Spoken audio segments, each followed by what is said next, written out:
नमस्कार। आज हम एक ऐसे मुद्दे पर बात करने वाले हैं जो हम सब की रोजमर्रा की जिंदगी से जुड़ा है, सार्वजनिक सुरक्षा और आवारा कुत्तों के प्रबंधन के बीच का वो नाजुक संतुलन। हाल ही में सुप्रीम कोर्ट ने एक ऐसा अहम आदेश दिया है जिसने खतरनाक आवारा कुत्तों से जुड़े कानूनी ढांचे को पूरी तरह से बदल कर रख दिया है।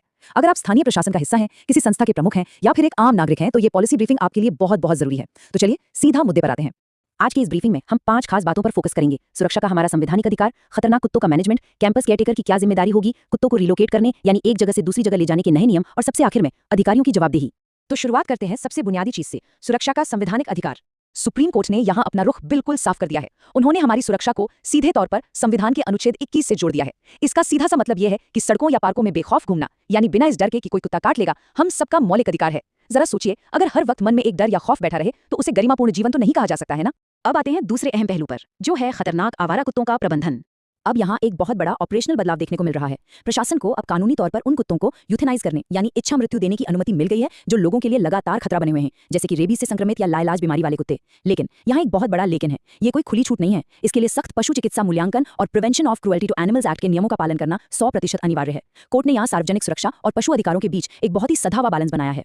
आगे बढ़ते हैं तीसरे पॉइंट की तरफ, कैंपस केयरटेकर की जिम्मेदारी।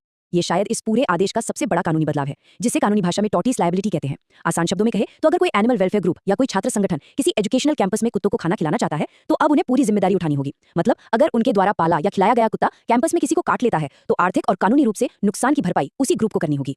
सुनने में सख्त लग रहा है ना, लेकिन ये नया प्रोटोकॉल है। अब बिना एक साइंड एफिडेविट यानी हलफनामे के जिसमें ये जिम्मेदारी ली गई हो, कैंपस में कुत्तों को फीड करने की कोई परमिशन नहीं है। और सबसे बड़ी बात, अगर किसी भी संस्थान के डायरेक्टर या प्रिंसिपल इस नियम को सख्ती से लागू नहीं करवा पाते हैं, तो उनके खिलाफ भी कड़ी कानूनी कार्रवाई हो सकती है।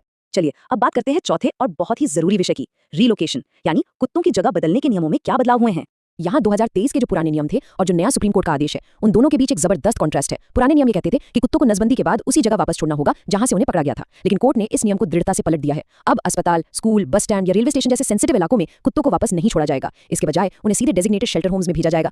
3 जजों की बेंच ने इस बात को एकदम क्लियर कर दिया है कि हमारे जो मौजूदा पशु क्रूरता निवारण कानून है, उनका ये मतलब कतई नहीं है कि नसबंदी के बाद आवारा कुत्तों को इन संस्थानों में ही रहना चाहिए। दरअसल इस बात को लेकर स्थानीय अधिकारियों में अक्सर कंफ्यूजन रहता था। अलग अलग लोग कानूनों की अलग अलग व्याख्या करते थे, तो अब वो कंफ्यूजन हमेशा के लिए दूर हो गया है। अब आते हैं अपने 5वें और आखिरी पॉइंट पर, अनुपालन और अधिकारियों की जवाबदेही। यानी नियम तो बन गए, लेकिन इनका पालन कौन करवाएगा। सच कहूं तो कोर्ट ने ग्राउंड रियलिटी को लेकर काफी कड़े शब्दों का इस्तेमाल किया है। अदालत ने साफ साफ कहा कि पिछले अंतरिम आदेशों के बावजूद जमीनी स्तर पर काम बहुत ही अधूरा और ढीला रहा है। देखिए, सिर्फ नियम बना देना तो काफी नहीं है, असली चुनौती तो प्रशासनिक अधिकारियों द्वारा उन्हें सख्ती से लागू करवाना ही है। और इसीलिए प्रशासनिक अधिकारियों के लिए ये एक बहुत ही सख्त और सीधी चेतावनी है। अब किसी भी तरह की लापरवाही या काम न करने पर अधिकारियों को सीधे तौर पर कंटेम्प्ट ऑफ कोर्ट यानी न्यायालय की अवमानना का सामना करना पड़ेगा।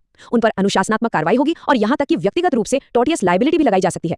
साफ है, अब जिम्मेदारी से भागने का कोई रास्ता नहीं बचा है। इस पूरी ब्रीफिंग के बाद एक बहुत बड़ा सवाल हमारे सिस्टम के सामने खड़ा होता है। इन बेहद सख्त नए आदेशों और भारी भरकम कानूनी परिणामों को देखते हुए स्थानीय अधिकारी अपने शेल्टर होम्स और इंफ्रास्ट्रक्चर को अपग्रेड करने के लिए कितनी तेजी से काम करेंगे। इस नीतिगत बदलाव ने हमारी सुरक्षा और पशु कल्याण के बीच एक नया ही पैमाना तय कर दिया है। इस ब्रीफिंग में हमारे साथ जुड़ने के लिए बहुत बहुत धन्यवाद।